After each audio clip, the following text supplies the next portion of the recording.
Hello friends, today we will discuss the important topic of microeconomics is monopolistic competition. हमने perfect competition पढ़ा था, बहुत सारे market का situation मैं आपके सामने लेकर आई थी. एक market situation होता है monopolistic competition, वो मैं आज आपके सामने पूरा discuss करना चाहूंगी. First पहले देखेंगे कि monopolistic competition होता क्या है. Monopolistic competition is a form of imperfect competition है, क्योंकि imperfect market में आपके मोनोपोली भी आ जाता है, मोनोपोलिस्टिक कंपटीशन भी आ जाता है, ओलिगोपोली भी आ जाता है. वो सारे मार्केट हम आपके लिए लेकर आएंगे, पर अभी पहले मैं आपको थोड़ा सा मोनोपोलिस्टिक कंपटीशन के बारे में बताना चाहूंगी. It can be found in many real world market. Cluster of sandwiches bars है, अदर फास्ट फूड शॉप्स है. आपने देखा होगा कि कई तरह की शॉप होती है, उनमें थोड़ा थोड़ा प्रोडक्ट डिफरेंशिएशन होता है, तो वो एक तरह से मोनोपोलिस्टिक मार्केट का ही फॉर्म आ जाता है. Coffee stores in busy towns है, सेंटर टू पिज्जाज डिलीवरी है, बिजनेस इन अ सिटी, और hair dressers in a local area. आपने देखा होगा बहुत सारे हेयर ड्रेसर होते हैं, अगर आपको एक ही प्राइस ज्यादा लगती है तो आप दूसरे के पास चले जाते हो. तो ये बेसिक इसमें डिफरेंस आ जाता है, क्योंकि इसमें क्या होता है, प्रोडक्ट डिफरेंशिएशन आ जाता है. Basically monopolistic competition is similar to perfect competition. some economics regard it as more realistic because the products are differentiated. तो बेसिक कैरेक्टरिस्टिक्स जो डिफरेंट आ जाता है इसमें परफेक्ट कंपटीशन से, वो प्रोडक्ट डिफरेंशिएशन का आ जाता है. बाकी सारी कैरेक्टरिस्टिक्स सबकी लगभग वही होती है, और इसी कारण से यहाँ पे ये प्राइस मेकर बन जाती है फर्म. जबकि कंपटीशन में वो सिर्फ प्राइस टेकर रहती है, क्योंकि इंडिविजुअल फर्म का बहुत बड़ा रोल नहीं हो पाता प्राइस पे. ठीक है, लेकिन मोनोपोलिस्टिक में होता है. अब सबसे पहले हम इसकी असम्पशंस की बात करेंगे. तो there are many producers and many consumers. The concentration ratio is low, क्योंकि अब क्या होता है, बहुत सारे तो प्रोड्यूसर हैं और बहुत सारे ही कंज्यूमर है, तो उनका कंसंट्रेशन रेशियो जो है वो बहुत कम हो जाता है और बहुत ज्यादा इफेक्ट नहीं कर पाता. Consumers precise that there are non-price differences among the products, that is there is product differentiation, जो मैंने आपको बताया था. क्योंकि प्रोडक्ट डिफरेंशिएशन कैसे हो सकता है, पैकिंग में चेंज कर दिया आपने, अपनी सर्विस में चेंज कर दिया आपने, सर्विस अपनी बेटर दे दी, तो क्या हो गया, लोगों के दिमाग में सेट हो जाएगा, वो आपको प्राइस ज्यादा देंगे. Producer have some control over price, they are price maker है, नॉट प्राइस टेकर है. क्योंकि परफेक्ट कंपटीशन का जो मेन कैरेक्टरिस्टिक्स होता है वो होता है प्राइस टेकर, क्योंकि वहां पर इंडिविजुअल फर्म जो है प्राइस में बिल्कुल चेंज नहीं कर सकती. लेकिन मोनोपोलिस्टिक फर्म जो है वो प्राइस बेकर रहती है due to their product differentiation, क्योंकि जो उनका प्रोडक्ट वो मार्केट में दे रहे हैं उसमें कुछ ना कुछ उन्होंने चेंज कर रखा है, जिसके कारण वो प्राइस मेकर होती है. तो the price elasticity of demand is higher than the would be the situation of monopoly है. देखो मोनोपोली में तो क्या होता है, एक सिंगल सेलर होता है, एक ही व्यक्ति बेचने वाला होता है, तो और फर्म हो ही नहीं सकती मार्केट में.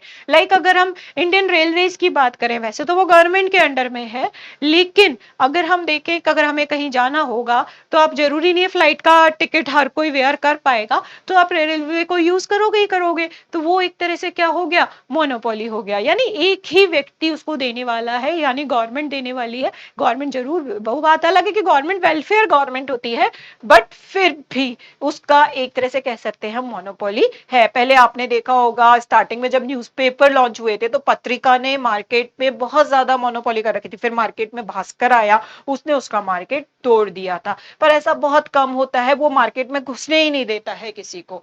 The barriers to entry and exit into out of the market are low है. परफेक्ट कंपटीशन में तो इजीली फर्म आ सकती है और जा सकती है, इजीली एग्जिट कर सकती है और एंट्री कर सकती है, लेकिन मोनोपोलिस्टिक कंपटीशन में इजीली उनका आना जाना संभव नहीं है. अगर हम डायग्राम्स की बात करें तो मोनोपोलिस्टिक कंपटीशन में एआर, एमआर, और हम कह सकते हैं कि कॉस्ट का क्या सिचुएशन होगा वो देखिए.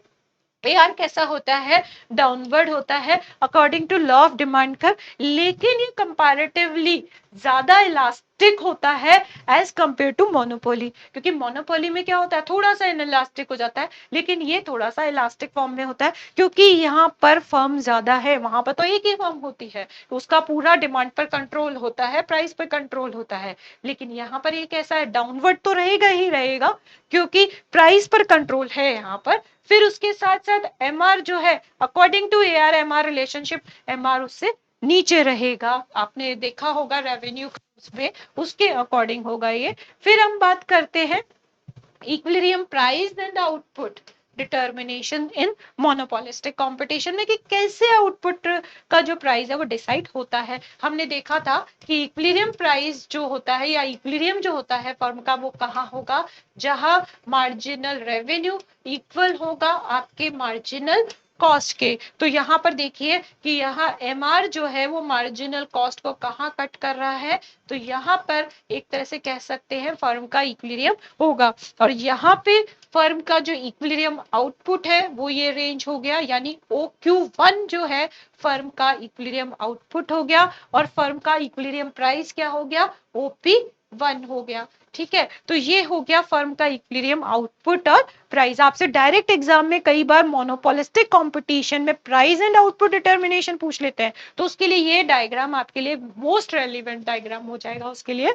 फिर हम बात करेंगे एबनॉर्मल प्रॉफिट की, क्योंकि मोनोपोलिस्टिक कंपटीशन में इंडिविजुअल फर्म जो है वो एबनॉर्मल प्रॉफिट ले सकती है, जबकि परफेक्ट कंपटीशन में फर्म नहीं ले पाती, क्योंकि वहां पर उनका जो इक्विलिब्रियम जो होता है प्राइस मार्जिनल कॉस्ट के इक्वल होता है, वहां पर होता है। ठीक है, अब यहाँ पर देखो आपका जो इक्विलिब्रियम आ रहा है वो आपका कहाँ आ रहा है, ई पॉइंट पर आ रहा है, जहां एमआर एमसी को कट कर रहा है। और इसके ऊपर अगर हम देखते हैं तो कॉस्ट आपकी कहाँ आ रही है, यहाँ आ रही है, और आपका जो रेवेन्यू है वो यहाँ है।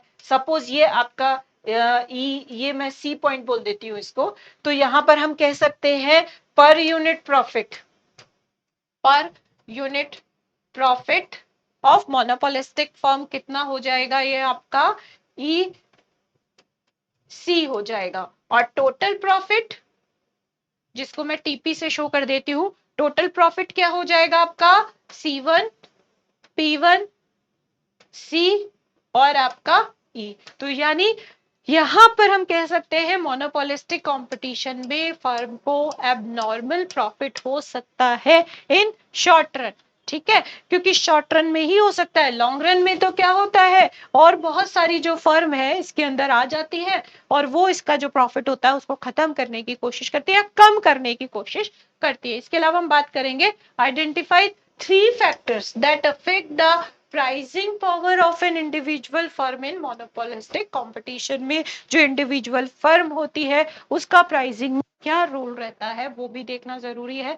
There are still may be many competitors keeping pricing low है। बहुत सारी फर्म होती है तो ऐसा नहीं है कि वो प्राइस बहुत ज्यादा बढ़ा देगी, वो नहीं कर सकती है। Product differentiation allows the charges at different price to reflect any unique qualities of the product and service है। मान लो एक पार्लर है, उसने अपना कुछ अपने जो नए नए उसने इनोवेशंस किए हैं, नए हेयर कट सीखे हैं, तो उसने प्रोडक्ट डिफरेंशिएशन कर दिया ना, तो उस केसेस में वो प्राइस अपने ज्यादा ले सकता है। कोई बुक सेलर्स है, उसने अपनी जो बुक्स का है उसमें कवरिंग वगैरह करके दे दिया, जबकि दूसरा नहीं कर रहा है, तो वो थोड़ी सी क्वालिटी के बेसिस पर अपनी प्राइस ज्यादा ले सकता है।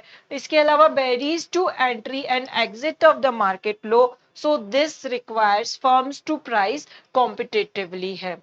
यहाँ पे आना और जाना फर्म का इजीली नहीं होता है, वो ये नहीं कि कभी भी फर्म अंदर घुस गई और कभी भी बाहर निकल गई, कुछ ना कुछ उनके लिए बैरीज हमेशा होते ही होते हैं। तो unlike monopoly there are no barriers to entry, this means that short run super normal profit attracts new producer into the market. अब हम बात करेंगे long run equilibrium of the monopolistic competition कि लॉन्ग रन में क्या situation. मैंने आपको बताया था कि यहाँ पर बहुत सारी फर्म होती है, अब बहुत सारी फर्म होगी, मान लो कुछ फर्म प्रॉफिट कमा रही है तो दूसरी इंडस्ट्री की जो फर्म्स है वो यहाँ पर अट्रैक्ट होंगी, तो वो इनके एबनॉर्मल प्रॉफिट को क्या करेंगी, हमेशा कम करने की कोशिश करेंगी, और ऐसी स्थिति में क्या हो जाएगा, सुपर नॉर्मल प्रॉफिट वाला सिचुएशन आ जाएगा। तो लॉन्ग रन इक्विलिब्रियम में देखो यहाँ पे फर्म को एबनॉर्मल प्रॉफिट हो रहा है ये वाले एरिया का, लेकिन क्या होगा, फर्म इसके अंदर आएंगी और वो सोचेंगी कि यहाँ पर इसको प्रॉफिट ज्यादा हो रहा है, तो सुपर नॉर्मल प्रॉफिट को वो क्या करने की कोशिश करेंगी,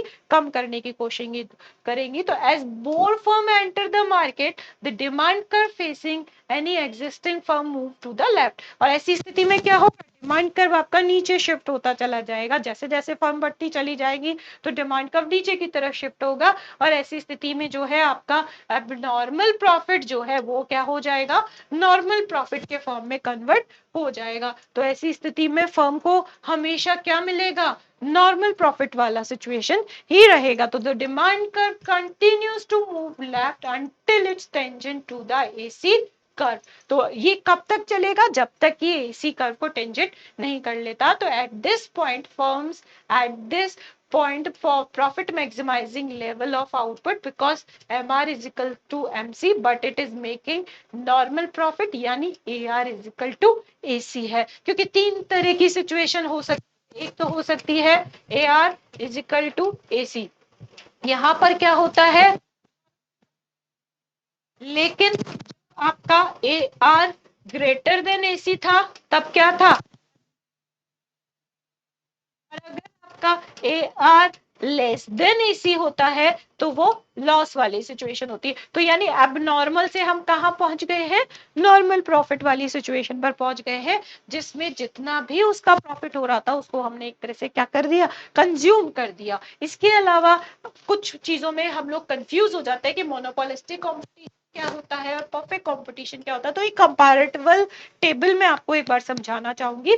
तो नंबर ऑफ प्रोड्यूसर की अगर हम बात करें, सेलर इन द मार्केट, तो परफेक्ट कंपटीशन में भी बहुत होते हैं और मोनोपोलिस्टिक कंपटीशन में भी बहुत होते हैं। लेकिन types of goods and services available of the consumer, देखो यहाँ पे परफेक्ट कंपटीशन में हमेशा जो गुड्स मिलेंगी वो होमोजीनियस होंगी, वो बिल्कुल पैकिंग वगैरह उसमें बिल्कुल एक जैसी होंगी, इनमें कोई फर्क नहीं होगा। लेकिन मोनोपोलिस्टिक कंपटीशन में कैसी होंगी, डिफरेंशिएटेड होंगी। मैंने आपको भी एक एग्जांपल दिया था कि एक पार्लर है, उसमें उसने कुछ ना कुछ चेंजेस कर दिए, तो यानी वो प्रोडक्ट डिफरेंशिएशन वाला केस आ गया है। Does the firm have control over their own prices, अगर प्राइस पर देखें तो नो प्राइस ट्रिगर होती है, फर्म का, इंडिविजुअल फर्म का कोई प्राइस कंट्रोल नहीं होता है इन परफेक्ट कंपटीशन। लेकिन मोनोपोलिस्टिक कंपटीशन में होता है, क्योंकि यहाँ पे इनका कुछ ना कुछ पावर होती है तभी वो प्राइस मेकर होती है, लेकिन परफेक्ट कंपटीशन में नहीं होगी। अगर ब्रांडिंग और मार्केटिंग की बात करें तो परफेक्ट कंपटीशन में हो ही नहीं सकता, क्योंकि फर्म का तो रोल ही नहीं होता। प्राइस उसको कहां से मिल जाती है, इंडस्ट्री से मिल जाती है। लेकिन जो मोनोपोलिस्टिक कंपटीशन है उसमें हो सकता है, क्योंकि नॉन प्राइस कंपटीशन का कैरेक्टरिस्टिक्स इसमें आ जाता है। Are entry barriers zero and low और हाई, भाई एंट्री हो सकती है, नहीं हो सकती। अगर हम देखें तो यहाँ पे जीरो वेरीज होता है, एक तरह से एंट्री और एग्जिट इजीली हो जाता है इन परफेक्ट कंपटीशन में। लेकिन मोनोपोलीज में बहुत कम वेरीज होता है, थोड़ा बहुत आप इसमें आ जा सकते हो। इसके अलावा does this market structure lead to allocative efficiency in the long run, देखो अगर लॉन्ग रन में देखें तो परफेक्ट कंपटीशन में कहां इक्विलिब्रियम होता है, जहां प्राइस उसकी मार्जिनल कॉस्ट के बराबर होती है। लेकिन अगर मोनोपोलिस्टिक कंपटीशन में देखते हो तो प्राइस मार्जिनल कॉस्ट से ज्यादा हो सकती है। ठीक है, does this market structure leads to productive efficiency in the long run, yes, क्योंकि यहाँ पर मिनिमम एलआरएसीपी यानी लॉन्ग रन एवरेज कॉस्ट का जो मिनिमम पॉइंट है वहां पर इक्विलिब्रियम होता है। लेकिन यहाँ पर अगर मोनोपोलिस्टिक कंपटीशन की बात करूं तो एलआरएसी या लॉन्ग रन एवरेज कॉस्ट के हायर पार्ट पर भी वो हो सकता है, तो उसके लिए भी वहां पे संभव है। इकोनॉमिक एफिशिएंसी की अगर आप बात करें अपन इसमें मोनोपोलिस्टिक कंपटीशन में, तो prices are above marginal cost, हमने देखा था प्राइस जो है वो मार्जिनल कॉस्ट से हमेशा ज्यादा होती है, तो meaning that equilibrium is not allocatively efficient है। saturation of the market may leads to business being unable to exploit fully economics of the scale, causing average cost to be higher than the less firms and productive where the market है। So critics of the heavy spending on marketing and advertising argues that much of these spending is wasted and in the inefficient use of scarce resources. The debate over the environmental and impact packaging is linked strongly to these aspect of monopolistic competition। तो monopolistic competition जो है वो अपने आप एक अलग characteristics लेकर आया हुआ है, जो कि पूरी तरह से ना तो परफेक्ट कंपटीशन की ले रहा है, ना ही मोनोपोली की ले रहा है, दोनों का मिलाकर के इसमें है। और ये आपके लिए बहुत इंपॉर्टेंट हो जाता है, एग्जाम में भी हमेशा पूछा जाता है। Thank you.